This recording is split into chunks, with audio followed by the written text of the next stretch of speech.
আসসালামু আলাইকুম। আজকের এই ভিডিও থেকে শিখব আমরা এমবেড অপশন সম্পর্কে।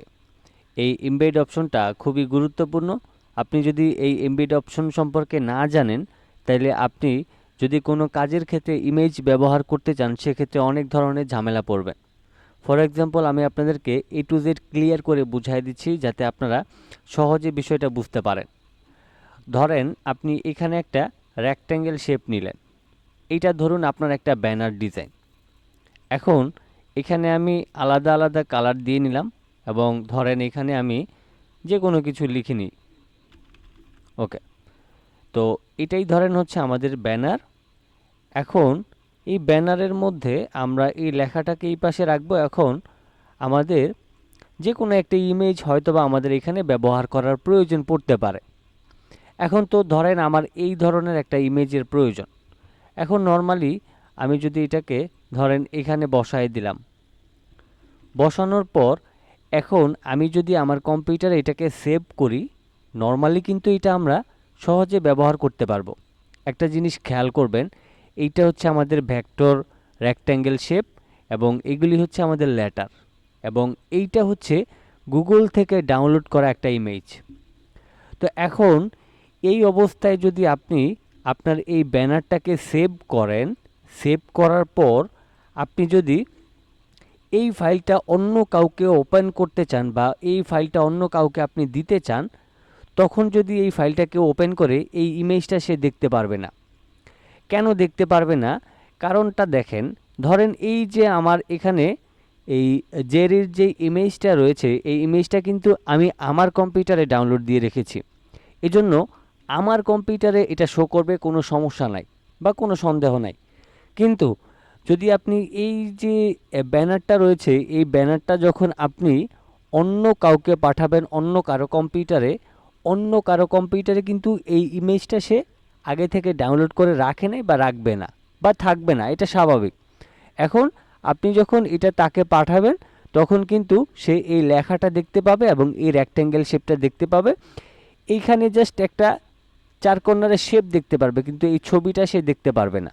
এবং সে যদি এটাকে প্রিন্টও দিয়ে ফেলে, এই এই ছবিটা কিন্তু প্রিন্টেও আসবে না। তাইলে এখন সমাধানটা কি?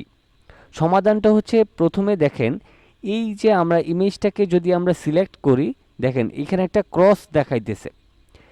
এই ক্রস দেখানোর পর আপনার যদি কোনো ইমেজ আপনি আপনার কোনো কাজের ক্ষেত্রে গুগল থেকে ডাউনলোড করে ব্যবহার করেন, দেন যদি দেখেন যে এই ধরনের ক্রস চিহ্ন আসে, তাহলে 100% আপনাকে এখান থেকে এই এমবেড অপশনে ক্লিক করতে হবে। আমি যখনই এমবেড অপশনে ক্লিক করলাম, দেখেন এখন কিন্তু ক্রস চিহ্নটা চলে গেছে। আমি যদি আবারও এটাকে সিলেক্ট করি, দেখেন ক্রস চিহ্নটা কিন্তু চলে গেছে। আমি আবার আনএমবেড করে দেখাচ্ছি। তো আমি যদি এখন ধরেন ডাউনলোড থেকে আমি যদি এটাকে আনএমবেড করতে চাই, আবার ওই ফাইলটা দেখিয়ে দিতে হবে। তো আমি Ctrl Z দিয়ে নিলাম। তো এখন এটাকে আমি আবারও এখান থেকে এমবেড করলাম। এখন যদি এই অবস্থায় আমরা যদি এই ফাইলটাকে যে কোনো কারো কম্পিউটারে পাঠাই, তার কম্পিউটারে এই ইমেজটা থাকুক বা না থাকুক, তার কম্পিউটারে এই ইমেজটা সহ সম্পূর্ণ অংশটা শো করবে। কারণ এই ইমেজটা প্রথমে যখন আমরা দিয়েছিলাম, তখন এটাকে আমরা এমবেড করি নাই। এখানে একটা ক্রস ছিল। তো ক্রস থাকা অবস্থায় যদি আমি এই ব্যানার ডিজাইনটা কাউকে পাঠিয়ে দিই, সেক্ষেত্রে তার কাছে এই ইমেজটা শো করবে না। কিন্তু আমি যদি এমবেড করে দেই, এমবেড করে দিলে তার কম্পিউটারে এই ইমেজটা থাকুক বা না থাকুক, তাতে কিচ্ছু যায় আসে না। এই ইমেজটা সহ কিন্তু তার কাছে শো করবে। ফর এক্সাম্পল, আমি একজন ডিজাইনার। আমি এটাকে ধরেন একটু Ctrl Z দিয়ে নিই। আমি ধরেন এই অবস্থায় একদম সেম টু সেম, দেখেন এই অবস্থায় এই যে এই ইমেজটা কিন্তু এখন ক্রস অবস্থায় আছে। এই জিনিসটা একটু খেয়াল করবেন। আমি যদি এই রকম অবস্থায় এই ফাইলটাকে কোনো একটা প্রিন্টিং প্রেসের মধ্যে পাঠাই, পাঠানোর পর যেটা হবে, আমি বলবো যে ভাই আমাকে এটা একটু প্রিন্ট করে দেন, ব্যানার সাইজটা এত এত প্রিন্ট করে দেন। তো সে যখন প্রিন্ট করে দিবে, এইটা কিন্তু সে দেখতে পারবে না। আমি যেহেতু তাকে অনুমতি দিয়ে দিয়েছি ভাই এটা প্রিন্ট করে দেন, সে কিন্তু প্রিন্ট করে দিবে। ঠিক আছে? এখন এইখানে যে একটা ইমেজ ছিল, সেটা হয়তো বা আমি জানি, প্রিন্টিং প্রেসওয়ালাই কিন্তু জানে না যে এইখানে একটা ইমেজ ছিল। তো এখন সে কিন্তু প্রিন্ট করে দিবে আর এটা আসবে না। এখন এটা যদি না আসে আপনার এটা প্রিন্ট করে কোনো লাভ হবে না, কারণ এটা আমাদের অনেক গুরুত্বপূর্ণ একটা বিষয় ছিল, এটাই আসে না। এখন না আসার কারণ বা তার এখানে না শো করার কারণ হচ্ছে এইটা যেহেতু আমাদের কম্পিউটারে ছিল, আমি ডিজাইনার হিসেবে এটাকে ব্যবহার করেছি। এখন এইটা যতক্ষণ পর্যন্ত আমাদের এইরকম ক্রস দেখাবে ততক্ষণ পর্যন্ত আমি যদি ফাইলটা কাউকে পাঠাই তাহলে তার কম্পিউটারে এটা শো করবে না, ঠিক আছে? কোনোভাবেই এটা তার কম্পিউটারে শো করবে না। কিন্তু যদি আমি এই ইমেজটাকে সিলেক্ট করে এখান থেকে ইমবেড করে দিই, এখন এই অবস্থায় যদি পাঠাই তাহলে কিন্তু সে এই ইমেজটা দেখতে পারবে এবং প্রিন্ট করলে সম্পূর্ণ ইমেজটাই কিন্তু চলে আসবে, এখানে কোনো সমস্যা হবে না। এখন এই সমস্যাটা কেন হয় সেটা একটু বলি। যেমন ধরেন এই যে ইমেজটা রয়েছে এটা তো একটা ছবি, তাই না? তো এখন এটাকে তো আমি আমার কম্পিউটারে ডাউনলোড করে দেন আমি ব্যবহার করেছি, তার কম্পিউটারে কিন্তু নাই। এখন এইটাকে এই ফাইলের সাথে অ্যাটাচড করার জন্যই কিন্তু আমরা এটাকে ইমবেড করি। যদি আমরা ইমবেড না করি তাইলে এই ফাইলটা তার এখানে শো করবে না, ঠিক আছে? বরঞ্চ আপনার এখানেও শো করবে না। যেমন দেখেন এই যে আমি এখানে যে ইমেজটা ব্যবহার করেছি, এখন এটাকে যদি আমি ইমবেড না করতাম, ধরেন এই অবস্থায় যদি আমি আমার ফাইলটাকে সেভ করে ফেলি এবং এই যে ইমেজটা আমার কম্পিউটারে আছে আমি যদি এই ইমেজটাকে আমার কম্পিউটারের থেকে ডিলিট করে দিই তাহলে কিন্তু আমি নিজেও এটাকে দেখতে পাবো না। এই হচ্ছে এটার সুবিধা অসুবিধা। তো সেই ক্ষেত্রে অবশ্যই এটা খুবই গুরুত্বপূর্ণ প্রিন্টিংয়ের ক্ষেত্রে, কারণ আপনি যদি এটাকে এই অবস্থায় কাউকে পাঠায় দেন ইমবেড না করে, সে কিন্তু এটা দেখতে পাবে না। এখন এটা যদি ছাড়া আপনি প্রিন্ট করে ফেলেন আপনার প্রিন্টের কিন্তু কোনো ধরনের কাজ হবে না। তো সেই ক্ষেত্রে আপনি অবশ্যই যখনই কোনো আপনি ব্যানার ডিজাইন হোক অথবা লোগো ডিজাইন হোক, যে কোনো কাজের ক্ষেত্রেই হোক না কেন, কোনো ইমেজ যদি এই ধরনের ক্রস চিহ্ন দেখা দেয় বা ক্রস চিহ্ন আসে তাহলে আপনাকে 100% ইমবেড করতে হবে।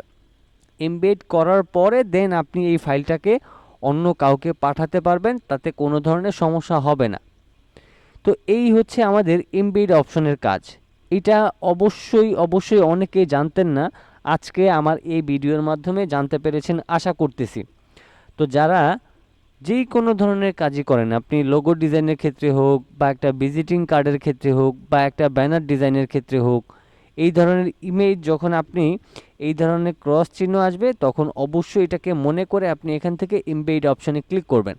এমবেড অপশনে ক্লিক করার পর এবার যদি আপনি এই ফাইলটাকে সেভ করেন পৃথিবীর যে কোনো প্রান্তে যাকেই আপনি পাঠান কোথাও কোনো সমস্যা হবে না, এটা সম্পূর্ণটা দেখা যাবে।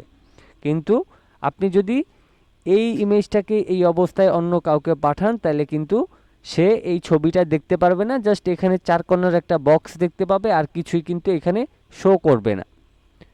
তো এই হচ্ছে আমাদের আজকে এমবেড অপশনের কাজ। আমার এই ছোট ছোট অপশনের কাজগুলি আপনাদের কেমন লাগে অবশ্যই কমেন্ট বক্সে জানাতে ভুলবেন না, এবং আমার ভিডিও যদি আপনাদের ভালো লেগে থাকে অবশ্যই ভিডিওতে একটি লাইক দিবেন এবং চ্যানেলটিকে সাবস্ক্রাইব করে পাশে থাকা বেল আইকনটি অন করে আমাকে আরও এগিয়ে যাওয়ার জন্য সহযোগিতা করবেন। এবং আপনাদেরকে ভালোভাবে সঠিকভাবে গ্রাফিক ডিজাইনার শেখার জন্য এবং আরও অনেককে শেখানোর জন্য অবশ্যই এই চ্যানেলটাকে অবশ্যই আপনাদের সাপোর্ট করার প্রয়োজন আছে এবং অনেক বেশি মানুষের কাছে পৌঁছায় দেওয়ার দরকার প্রয়োজন আমি বলে মনে করি। তো সেই ক্ষেত্রে আপনারা যারা সঠিকভাবে গ্রাফিক ডিজাইন শিখছেন বা শিখতেছেন আমার এই চ্যানেলের মাধ্যমে, আপনার মতো আরও যাতে অনেক ভাই বোনরা ভালোভাবে শিখতে পারে এই জন্য চ্যানেলের ভিডিওগুলি একটু শেয়ার করে দিবেন এবং অবশ্যই আপনার মূল্যবান মতামত কমেন্ট বক্সে জানিয়ে দিবেন। আপনি কোন জেলা থেকে দেখতেছেন সেটাও কমেন্ট বক্সে জানাতে ভুলবেন না।